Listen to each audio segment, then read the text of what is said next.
வணக்கம். உண்மை செய்திகளுக்கு உங்களை வரவேற்கிறோம். நெல்லை கலெக்டர் அலுவலகத்தில் மக்கள் குறைதீர்க்கும் நாள் கூட்டம் நடந்தது.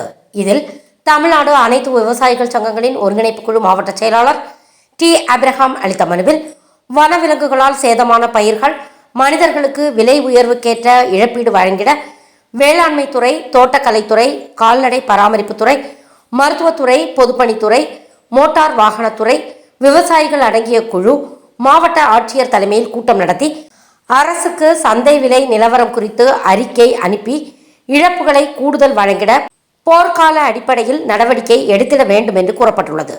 மனு அளிக்கும் நிகழ்ச்சியில் ஏராளமான விவசாயிகள் கலந்து கொண்டனர்.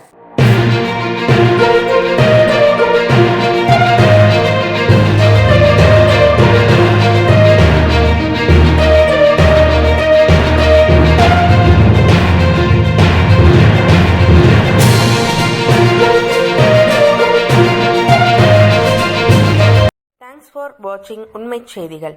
நெல்லை செய்திகளை உடனுக்குடன் தெரிந்து கொள்ள சேனலை சப்ஸ்கிரைப் பண்ணுங்க, லைக் பண்ணுங்க, ஷேர் பண்ணுங்க.